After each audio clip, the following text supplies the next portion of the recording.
saya dicium sampai ternodai kehormatan saya seperti itu. Dan dia mulai ngedatengin saya lagi, dan itu dia maksa banget, maksa saya sampai lari-lari kemana.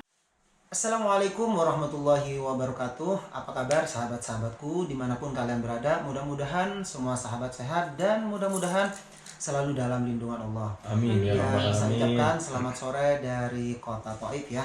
Dan di video kali ini sahabat salam berada di kediamannya salah satu TKW yang menurut kabar beliau ini di usia yang terbilang muda sudah berada di Arab Saudi. Dan seperti apa kisahnya, insya Allah sebentar lagi kita akan kenalan sama beliau, dan sekaligus seperti apa sih perjalanan beliau di usianya yang masih terbilang muda. Dan beliau ada di samping kanan sahabat salam. Dan di video kali ini sahabat salam tidak sendiri, juga ditemani oleh salah satu vlogger yang ada di kota Taif, yaitu Faiz. Selamat, apa kabar? Alhamdulillah, assalamualaikum warahmatullahi wabarakatuh. Untuk para subscribernya sahabat salam, mudah-mudahan selalu diberikan kesehatan, dan alhamdulillah sekarang kita silaturahmi ke salah satu TKW ya. Iya betul banget. Dan tentunya juga ditemani oleh Ma Aida Channel ya. Assalamualaikum warahmatullahi wabarakatuh. Gimana kabarnya para subscriber dari Sahabat Salam? Jangan lupa mampir ke Aida Channel. Masya Allah. Dan ini di sebelah kanan sahabat salam, beliau adalah TKW ya, yang Masya Allah tabarakallah sekarang sudah hampir puluhan tahun dia berada di Arab Saudi. Dan menurut kabar beliau ini banyak punya kisah menarik, dan pastinya ada kisah yang sangat menyedihkan seperti itu. Boleh kenalan langsung Mbak, manggil Mbak ya. Oke. Oke, assalamualaikum warahmatullahi wabarakatuh. Nama saya Laila Hasanah. Saya TKW asal dari Malang, Jawa Timur, dan saya berdomisili di Taif ya. Di Taif. Kalau boleh tahu di Taif sudah berapa lama? Di Arab Saudi ya? Oh, maksudnya saya di Iya. Arab Saudi atau semua? Keluar negerinya? Iya, keluar negerinya. Saya keluar negerinya pokoknya dari akhir 2001 Kak. 2001 sudah hampir berapa? Udah hampir 20 Udah tahun ya? 19. 19 tahun. tahun. Iya, 19. Iya, Masya Allah. betul sekali. Saya akhir 2001 saya berangkat ke PT. Terus bagaimana kalau dulu itu prosesnya kalau lewat PT? Apakah sama dengan proses yang sekarang, agak sedikit rumit Oh atau? enggak, dulu mah gini ya ceritanya, saya kan usianya masih dini ya. Kalau kurang lebih mungkin 15 atau 16 kayak gituannya saya berangkat ke PT. Tujuan saya itu ya saya pengen satu ya mengangkat derajat orang tua saya gitu. Dan keduanya ya saya pengen punya duit gitu. Iya. Saya pengen punya duit aja, pengen bisa kerja sendiri gitu ya. Dan mencari pengalaman ya. dan cari pengalaman, betul sekali. Dan pertama saya masuk PT, saya masuk ke PT tujuan ke Saudi Arabia Kak. Karena emang tujuan saya ke Saudi Arabia karena saya satunya itu yang saya pengen bisa nyampe itu ke Baitullah. Masya Allah. Iya, saya mungkin kalau saya kerja di Saudi, saya bisa nyampe ke sana. Pikiran saya gitu, bisa kerja, bisa ibadah. Kan setiap umat Islam seluruh dunia pasti mengharap ke sana Kak, ya Betul, kan? betul banget. Iya, betul. Nah, kebetulan saya kepengennya ke sana. Dan waktu itu saya masuk ke PT yang PT ternama ya di bawahnya. Karena saya kecil, saya dihempaskan begitu aja katanya. Karena mungkin umur belum Iya, masuk, karena belum iya, masuk. karena Iya. harus memasuki Iya. Karena usia yang karena mungkin masih kecil ya. Terus akhirnya saya itu sedih ya Kak, nangis. Ya Iya. Allah kok aku nggak diterima, sedih deh gitu ya. Ini jadi kayak gimana teman-teman yang lain diterima, saya nggak diterima gitu. Jadi saya sedih. Terus saya dipindah lagi, udah kamu jangan takut, saya bawa ke PT lain katanya. Akhirnya saya dibawa ke PT lain. Seperti itu lagi Kak, saya nggak Sama, diterima lagi Kak. Jadi ya udah saya sedih banget, nangis banget ya Allah. sempat putus asa. Iya, kayaknya pupus deh harapan saya ke Saudi kayak gitu. Ya, karena memang ketika usia seperti yang dialami oleh Mbak Lia barusan, si usia masih dini itu kayaknya kalau di Indonesia masih aktif-aktifnya sekolah ya. Iya, masih. Kalau bukan karena tertekan mungkin dengan perekonomian dan hal-hal lain, tentunya masa-masa seperti Kak Imila itu masih aktif-aktifnya untuk berjiplung di dunia pendidikan gitu. Betul sekali. Dan ya habis itu saya dimasukin ke PT yang luar Saudi, tapi masih daerah Arab ya, tapi luar Saudi. Dan waktu itu ada itu di PT itu bisa masuk ke Abu Dhabi, ke Kuwait dan yang lain-lain, Suriah seperti itu. Dan tapi pertama kalau boleh tahu ini sebentar, berangkat dari Indonesia itu langsung ke Taif atau memang ke kota-kota lain atau enggak, ya itu karena saya awalnya yang itu nggak diterima, akhirnya saya masuklah, ya udah yang penting berangkat Bismillah gitu ya. Akhirnya saya masuk ke PT yang Abu Dhabi, Kuwait itu. Dan di situ tuh foto kita kan dikirim, kalau masa dulu kan ya, bukan sistem biodata. Iya, karena saya juga belum begitu paham ya kalau kayak kalau ke dulu Saudi sistem visa, kalau ke Timur Tengah yang lain selain Saudi sistem biodata. Jadi foto sama biodata kita dikirim ke sana, kalau di sana yes baru. Berarti majikan tahu terlebih dahulu Iya, ya. tahu biodata kita. Iya, tahu maksudnya foto dia kita. ngeliat foto kita tinggi seberapa itu baru dia. Jadi majikan yang milik kita di sana. Akhirnya saya nunggu di sana mungkin ada 3 bulan. Karena tapi kalau di PT yang nggak ke Saudi itu bebas, bisa cuma di rumah aja gitu. Terus pas kebetulan saya dapatnya di Jordan, Kak. Oh, di Jordan. Tapi masih di Arab Saudi kan? Masih daerah Arab Saudi, masih. Bukan daerah Arab Saudi, Timur Jazirah Tengah. Arab. Jazirah Arab. Arab Iya. ya, tapi bukan Saudi Arabia. Itu di Jordan itu berapa bulan atau berapa tahun di sana kalau boleh tahu? Alhamdulillah saya di Jordan ya sampai 3 tahun, Kak. Berjalan 3 tahun, Iya. Masya Allah. Lebih dari kontrak, Bang. Iya. Iya, alhamdulillahnya saya juga itu saya yang nambah, saya majikan. Karena memang mungkin sudah enak ya. Sudah majikannya baik. Ya. Terus kalau boleh tahu di Jordan situasi dan kondisi di sana kalau dulu sih mungkin hampir sama dengan sekarang juga. Apakah sama adatnya, tradisinya, ada keadaannya sama nggak dengan di Arab Saudi, di kota Taif khususnya? Enggak. Kalau Jordan tuh lebih bebas ya, kayak seperti kita di Indonesia. Jadi cewek-cewek keluar nggak pakai kerudung juga oke. Nggak terserah. masalah, ya. Iya, Dan nggak pakai hukumnya apa. memang bukan hukum Islam kayak di sini. Iya, Jadi perketat masih dengan ada. hukum Islam di sini. Iya, masih ada yang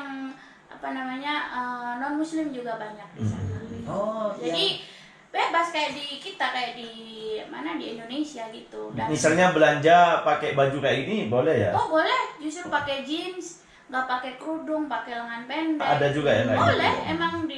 emang boleh, emang saya juga seperti itu. Oh. Dan ini mau nanya nih saya, kalau di Jordan itu bahasanya kayak seperti di Saudi apa bahasa Arab gitu? Enggak sama juga. Oh, enggak sama. Tapi Arab ya. Ya, masih Arab, cuman kalau di Saudi Arabia, di Kuwait, di Abu Dhabi paling bilang apa kabar itu kan kif halik ya. Iya. Kalau di sana itu bukan. Di sana itu bilangnya slonik. Oh, Islamic. Islamic. Tapi di sini ada juga ya. Ada iya. juga ya. Biasanya di sini ahli Riyadh yang bilang Islamic gitu. Islamic. Sebagian ada ya di sini. Iya. Ya. Terus kita Surat jawabnya gitu. toyib apa-apa. Ya, jawabannya sih hampir sama. Sama. Sama, iya. Jadi Islamic itu kaifahalik. Iya, Kayak apa gitu. kabar Iya. kayak Kef halik kan kalau di sini saya belajarnya juga kef halik dari Dari PT, PT-nya ya. karena tujuannya kan Arabi terbesar kan Saudi Arabia, jadi kita belajarnya Slonik Kef halik. Kef halik. Jadi di sana pas di Slonik gitu pas Bingung pertama kan? kali ketemu majikan tuh ya udah dia, tapi masya Allah majikan saya memang baik banget. Masya Allah. Masya Allah.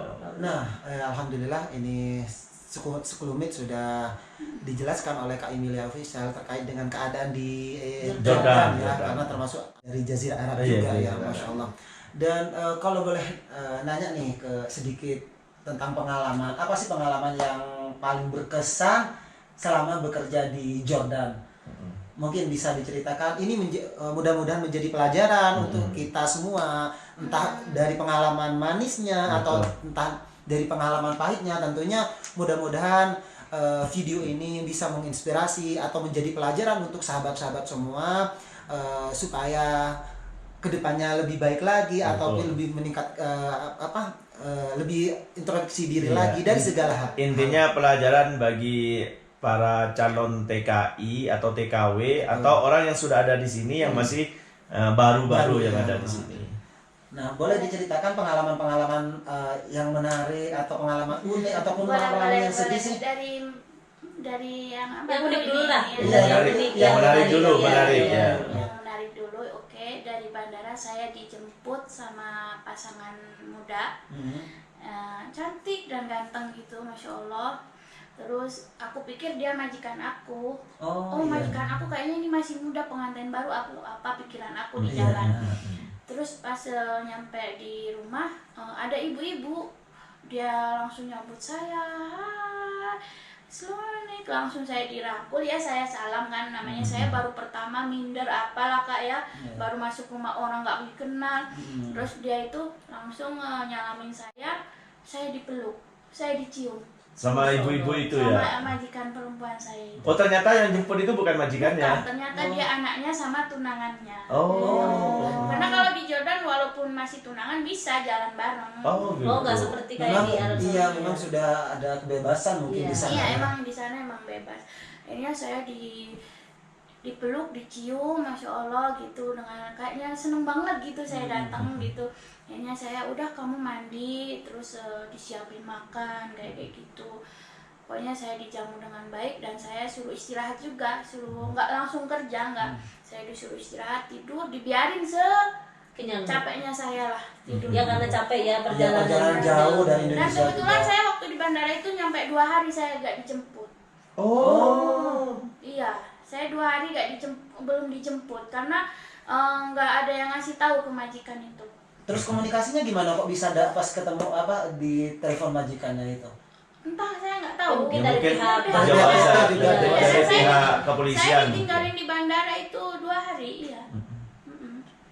Terus gimana ya untuk makan? Iya, Gitu mana kan nggak tahu. ngomong kan belum bisa, Ngomong iya. nggak bisa. Uang tentunya kan nggak bawa. Iya. Enggak, zaman saya dulu di bandara fasilitas dipenuhi kak saya dulu. Oh selama ada di sana dikasih Iya, makan Mungkin ya? ditampung ya. Iya, ceritanya saya penampungan. dikasih Penampungan. roti, sandwich kayak gitu. Cuman karena kita lidahnya masih kampung Iya, ya. iya. Dulu kan Namanya aneh ya. keju, Iya. nggak kenal. Terus dikasih teh Susu. halib. Teh susu. Iya, teh susu itu.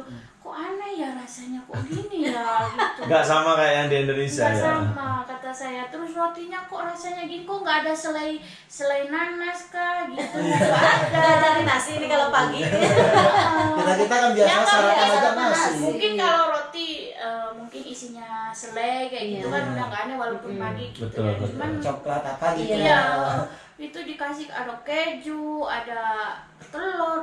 Kok aneh sih roti dimakan sama telur kayak gini gitu. Biasanya kan di kita telur sama nasi. Iya. Ya terus terang nggak dimakan. Nggak Oh. dimakan sama saya ya minum di situ nggak. Ya kepikiran juga mungkin waktu itu kepikiran nih mau kemana. Iya, Nggak ada betul. Ya, juga. belum bisa ngomong lagi ya. Belum bisa. Terus ngomong. aneh kan di kita itu susu nggak susu sama teh ya. Iya. Pas ngelihat Rice juga. teh dicampur sama susu. Ya, Jadi itu bingung. pengalaman saya. Terus saya dijemput nyampe rumah, ya ibu saya majikannya baik, masya Allah tabarakallah. Udah aku mulai diajarin kerja. Ya mungkin untuk masalah ngobrol saya belum bisa, tapi saya bisa ngikutin cara dia. Pakai isyarat Pakai mereka. isyarat. Ya mungkin pakai ya. atau mungkin dia belajarin ngelap apa atau kayak gitu. Saya Bikin dengan langsung ke lapang gitu. Iya, dia bangun pagi dia masya Allah lebih baik banget, masya Allah. Oh, Masya Allah. Itu pengalaman itu ya manisnya ya, pengalaman baik.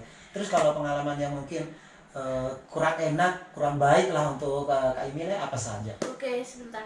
Aku baru pertama kan udah istirahat, besoknya aku langsung dikasih majikan aku ngebel ke Indonesia kak waktu itu. Karena dulu kan belum zaman HP ya, jadi dari tetangga telepon rumah gitu. Baru ibu saya dipanggil, saya ngasih tahu Bu, saya di sini baik-baik saja. Saya Sudah nyampe. saya udah ya. nyampe di tempat tujuan, saya baik-baik saja. Dan alhamdulillah saya udah ngasih tahu seperti itu Ke keluarga saya. ya? Iya, keluarga saya nggak itu apa namanya? Nggak kepikiran. Nggak kepikiran. Ya karena sudah ada di Ada komunikasi. komunikasi. Waktu itu emang seperti itu. Terus ya alhamdulillah saya berjalan sambil saya belajar. Cuman ada satu cerita ya Kak ya. Ya entah gimana ya ceritanya. Tiba-tiba saya itu biasanya kalau habis kerja, habis makan siang seperti itu, mungkin saya tinggal gosok atau apa. Majikan saya itu suka pergi ke rumah anaknya. Kalau majikan laki-laki dia emang suka di luar, ke pasar kemana gitu kan, dia juga udah pensiun. Udah tua. Dan ya? saya di situ sebenarnya di rumah itu saya tinggal berlima sama saya. Majikan perempuan, majikan laki, ada anak kebujang yang tadi saya bilang jemput saya ke yang bandara. tunangan itu ya? Yang tunangan. Dan ada satu lagi itu masih SMP atau awal kuliah gitu ya waktu itu. Ya kalau siang kan kakak kerja, majikan perempuan ke rumah anaknya. Bapak-bapak ini suka ke pasar kemana, dia pokoknya di luar gitu. Dan tinggal aku sama anak laki-laki itu. Ya gitu. Pertamanya ya dia nyoba ngedeketin saya, bilanglah bikin kopi kamu gitu. Tapi nanti aku bikin kopi ya dia dimatiin apinya, kan aku nyalain kompor gitu, dia suka matiin, kata saya jengkel. Terus jangan dimatiin, terus apa maunya kan gitu Kak. Akhirnya kok dia makin ngarahnya ke yang lain-lain gitu. Jadi kok ini ada yang nggak beres ini, kata saya gitu. Ya udahlah, saya gimana ya ini ya, kata saya. Pertama sih saya oke gitu, saya didiemin gitu. Iya, saya diam. Jangan, kata saya, jangan, kata saya. Dia kayaknya masih nyoba apa takut apa gimana gitu ya. Apa namanya itu, mengganggu gitu ya. Dia mencoba mengganggu saya seperti itu. Terus nanti ada suara lah atau apa, udah kamu bikin kopi, dia balik lagi belajar. Nanti besok lagi dia akan, kalau ibu pokoknya di rumah udah sepi, dia balik lagi seperti itu gitu. Dia itu bukan sehari 2 hari ya? Bukan sehari 2 hari, tiap hari. Tapi saya kalau kalau saya nggak ada orang, mungkin saya bisa ngelawan, maksudnya ke dia gimana ya, setidaknya kalau berdua itu kan masih lah bisa ngelawan. Cuman kita kan nggak ada bukti untuk kalau ke orang lain tuh kan nggak ada bukti gitu ya. Tapi ada nggak rencana atau ada planning untuk ngelaporin gitu awal-awalnya gitu? Pasti, cuman kita nggak punya bukti nggak punya bukti. Dan Jadi mungkin karena awal mungkin belum bisa mau ngelaporin gimana bicaranya. Dan satunya kendala saya nggak bisa bicara. Betul. Keduanya saya juga bahasa ya, belum bisa bahasanya belum bisa bahasa. Terus keduanya saya nggak punya bukti Kak. Betul. Gitu. Dan nggak mungkin dong mereka langsung percaya seperti itu. Iya, kalau nggak ada bukti nyata ya. Tapi selang 1 minggu itu kayaknya ke batin saya itu nyiksa ya Kak ya. Saya, ya Allah, saya ini kan mau ke sini kan kerja, kata saya gitu. Saya pengennya itu kan ngangkat derajat orang tua saya. Terus niat utama saya kan seperti itu. Terus kalau seandainya saya sampai melakukan seperti ini atau gimana, atau seandainya terjadi sama saya, di mana harga diri orang tua saya? Kata saya gitu. Mana yang saya katanya mau ngangkat derajat buat orang tua saya, kenapa saya harus seperti ini kan gitu. Nah, pokoknya tiap malam itu saya berdoa, ya Allah tunjukkan jalan ini, tunjukkan jalan ini. Itu sebenarnya sampai berapa ya, udah sampai 25 hari itu Kak. Terus diganggu gitu terus ya? diganggu saya, tapi saya mencoba ngelawan terus gitu. Kalau pokoknya saya gimana caranya biar nggak nyampe terjadi gitu kan. Saya tetap kekeh sampai akhirnya saya pikir, ya Allah gimana sih caranya saya ini bisa seperti ini. Dan sempat selang saya kalau kabur juga, saya nggak mau kabur. Pikiran saya itu saya nggak mau kabur. Pokoknya saya nggak mau kabur. Kabur kemana? Dan kenal orang juga enggak, kenal ketemu teman juga enggak kan gitu. Belum kenal orang, nggak tahu orang Indonesia ada atau enggak di situ itu gitu. Tapi terus habis itu selang berapa hari gitu, 25 hari itu akhir dari semua itu. Dan ceritanya sedih banget sih Kak buat aku Kak. Ya pastinya. Soalnya ini pas pertama ya, Iya, masih terusnya ada shock tuh, juga shock, sih ya, berbahasa belum itu Ya, terus saya namanya tuh diganggu. cuman gimana ya? Saya mau ngebel ke orang tua, saya nggak mampu ngomongnya. Iya. Dan Iya. saya juga mau ngasih tahu siapa? Belum bisa berbahasa, Iya, betul. komunikasi sebelum ya kayaknya gimana ya, serba bingung. Terus kalau bagaimana sih tanggapannya dari Cak Faiz terkait dengan kejadian Kak Emilia tersebut? Mungkin ini menjadi pembelajaran juga untuk para TKI ataupun TKW. Jadi gini, kebetulan saya kan sering banyak kasus-kasus yang cerita ke saya juga kan.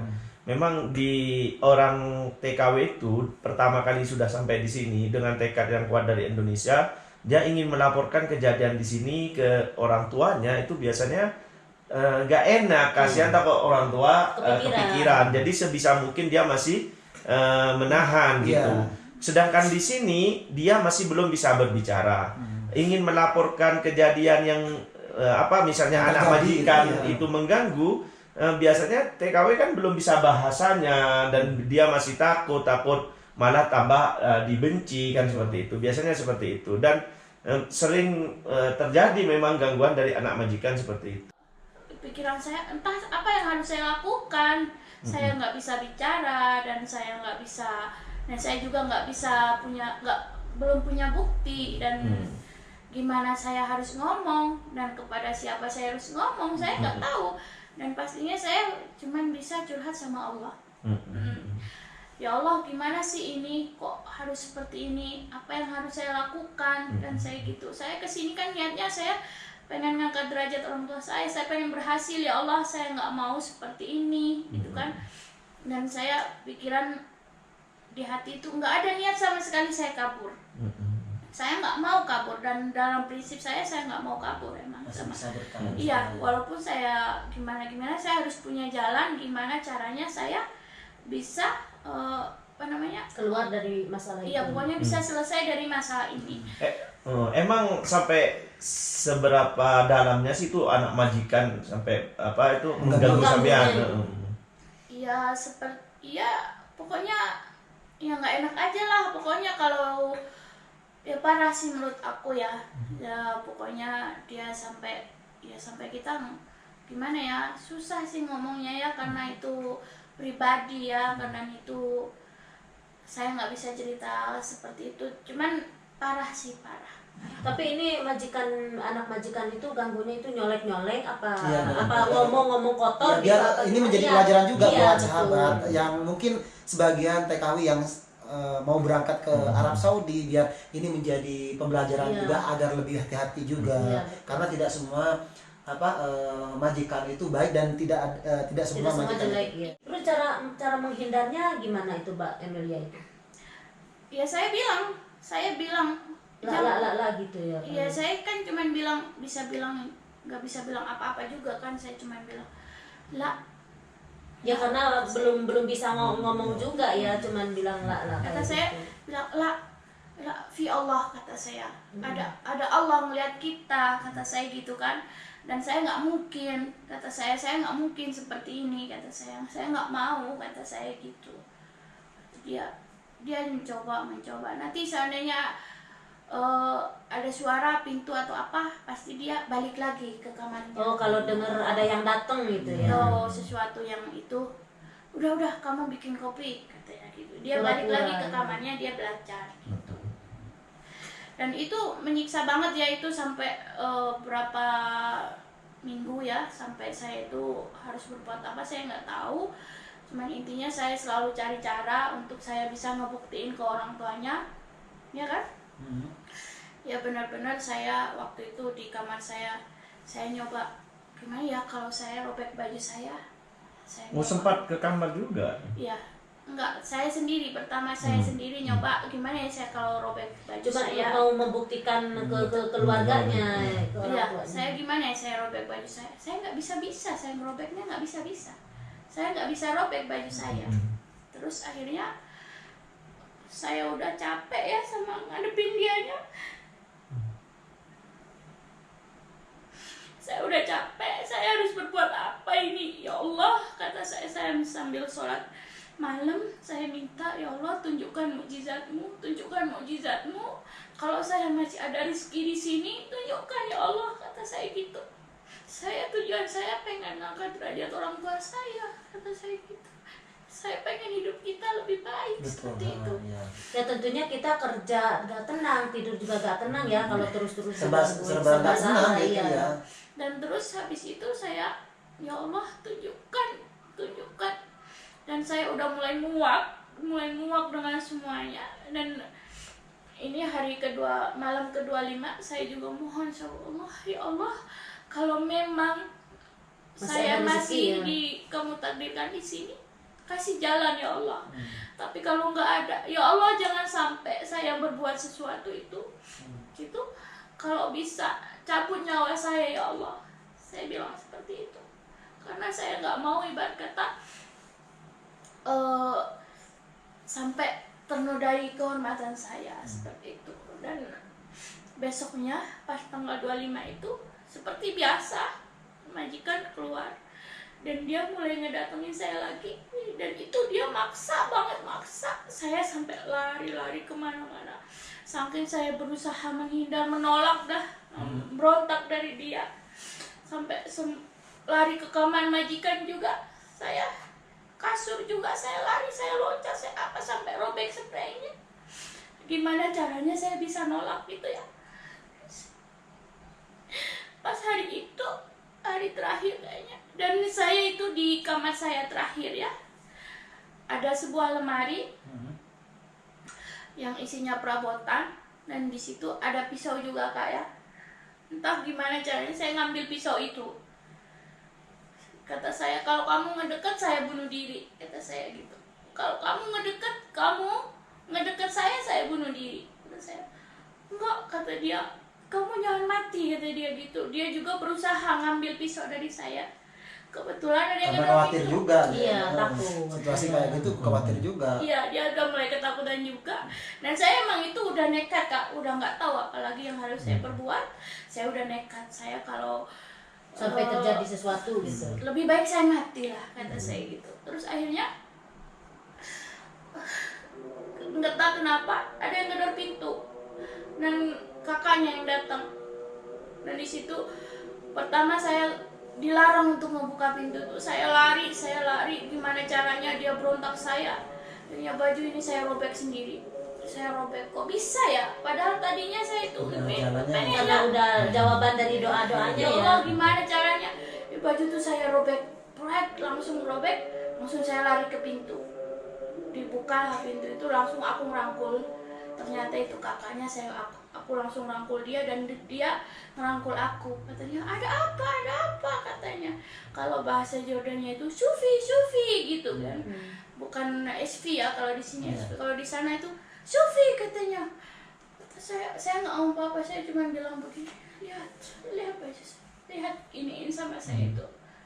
Kakaknya langsung ngerti, langsung tahu, oh kenapa ini ada apa gitu. Langsung disitulah anak itu bilang awalnya itu berontak, enggak katanya, enggak, liatin haram, kata saya gitu kan. Akhirnya dianya udahlah dibel majikan perempuan semuanya ngumpul lagi, ditelepon mana ya sudah datang ya. Dan akhirnya datang ya sudah disidang kita gitu. Terus ditanya, akhirnya dia ngaku gitu. Dan terus ibunya minta maaf sama aku. Dan anaknya juga minta maaf sampai sujud ke aku, bilang mungkin diancam atau diapain, diomongin seperti apa, kamu nggak boleh seperti ini atau gimana. Akhirnya dia minta maaf seperti itu. Dan akhirnya ya udah aku maafin, karena aku juga pikiran nggak mungkin saya pulang dengan tangan kosong. Pasti orang tua saya akan kecewa gitu. Akhirnya aku menerima maaf dia. Subhanallah, semenjak 25 hari menyeramkan itu akhirnya terlewati, dan subhanallah dia jadi sahabat sama aku. Memang karena majikannya juga baik banget gitu. Makanya sampai kuat 3 tahun ya. Dan itu memang jawaban. Dan dia benar, anak itu jadi ya udah jadi aku kayak teman, kayak saudara udah. Jadi nggak ini itu, alhamdulillah. Gimana menurut Kak Faiz? Kalau menurut saya begini, ini banyak hikmah yang bisa diambil untuk teman-teman khususnya para TKW ya. Betul. Selama kita itu tidak meladeni dan tidak menuruti kemauan dari ini kan yang terjadi anak majikan ya. Iya. Maka insya Allah mesti ada jalan Iya, untuk hari betul. itu. Walaupun saya tidak menafikan ada yang memang TKW yang benar-benar tidak beruntung dipaksa dan akhirnya terjadi ya. Ini tapi itu hanya sedikit yang saya lihat, hanya sedikit. Mayoritas itu yang terjadi kalau anak majikan itu mengganggu dan kita tidak melawan, maka dikiranya kita mau, Iya. gitu. Dikiranya kita mau. Ya sama sih. Sebenarnya tidak di Indonesia, tidak di luar juga. Betul. Kalau masalah godaan itu mesti Di di mana-mana mana-mana pasti ada. aja. Jadi intinya kita selaku TKI atau TKW seperti yang dialami Mbak Emilia itu, kita harus tetap mempertahankan kesucian kita, dan insya Allah dengan cara-cara yang diberikan Mbak Ella, karena memang awal belum tahu ya, seharusnya itu kalau bisa lebih cepat diadukan ke majikan itu lebih baik. Cuman gitu. karena belum ada bukti itu mungkin Betul, Mbak Emilia. betul. Cuman dia kan saya lebih sering kali dengar kalau fitnahnya. Iya, betul, Iya, betul. kalau nggak ada Betul. Jam bukti gitu itu, kan. iya, memang Jadi fitnah. takut Fitnahnya dibalikkan kuat ke ya. kita. Betul. Ya bisa jadi pelajaran sih. Karena bisa jadi kalau cuma ganggu-ganggu sedikit nanti dilaporkan malah kita Tambah gede, iya. dipersulit kan, Iya. atau difitnah balik Iya, kan. iya. Ya mudah-mudahan mungkin dengan kisah itu jadi pelajaran ya bagi Betul, kita betul. semua. Dan saya mau ngasih saran lagi, yang terpenting itu mungkin udah kita menghindar, jangan lupa berdoa. Betul, itu Karena doa. itu, Iya iya. benar-benar. Ini Masya Allah. Karena mungkin berkat doa beliau Iya, juga. betul. Karena usaha itu tanpa doa kan Betul. kosong Hambar, gitu. ya. Hambar, betul. Dan intinya kalau pergi ke luar negeri atau kemana jangan lupa minta doa kedua orang tua. Betul, Betul. betul. Minta doa restu itu Dan nomor insya Allah satu. pasti dipermudah Pasti segalanya. dipermudah segalanya. benar. Dan ini yang terakhir, khususnya untuk keluarga yang di Indonesia, kita para TKI yang di Indonesia. Jadi memang menjadi TKI itu tidak semudah yang dibayangkan Iya, ya. Betul, iya, betul. Banyak perjuangan, banyak kisah. Dan hal ini kalau menurut saya bukan membuka aib, karena ini realita Iya. dan ingin memberikan pelajaran bagi yang lain gitu. Terkadang kita suka berbohong ke orang tua, kita berbohong kita di sini baik-baik aja, kerjaan kita bagus, Betul. ini padahal itu cuman pengen nyenengin orang Orang tua tua, aja biar orang betul. tua tenang di sana Betul, ya. betul. Kadang kalau kita kita jujur, kadang itu malah bikin gundah orang tua, Iya, keluarga gitu. Kalau kita kepikiran, menceritakan iya. sebenarnya. Hmm. Ya sekali lagi untuk para sahabat-sahabat semua ataupun teman-teman yang sedang menonton video ini, mudah-mudahan video ini bisa memberikan pelajaran untuk kita semua agar selalu lebih hati-hati lagi, khususnya untuk para TKW ataupun TKI yang akan datang ke negara-negara lain ataupun yang sudah ada di Arab Saudi. Tetap kita harus menjaga diri kita baik-baik dan tentunya seperti apa yang dialami oleh Kak Emilia Official, mudah-mudahan tidak terjadi kepada yang Amin. sahabat-sahabat yang menonton. Iya. Yang mungkin tetap introspeksi diri, jaga diri kita. Dan ini juga perlu diketahui juga, takutnya kita dikira semuanya bersedih. Ada juga yang majikannya dari awal Betul. baik. Iya, betul. Sampai seterusnya Ada yang baik, sukses ya. juga. Itu memang adalah perjalanan hidup Iya. kan.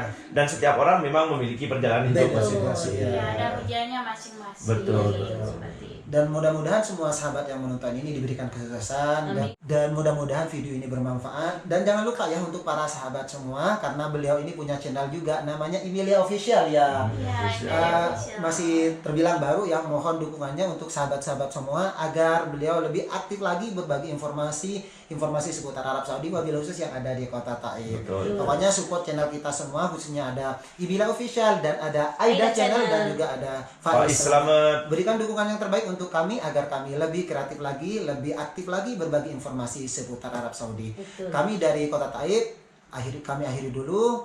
Kurang dan lebihnya saya mohon maaf. Assalamualaikum Warahmatullahi wabarakatuh.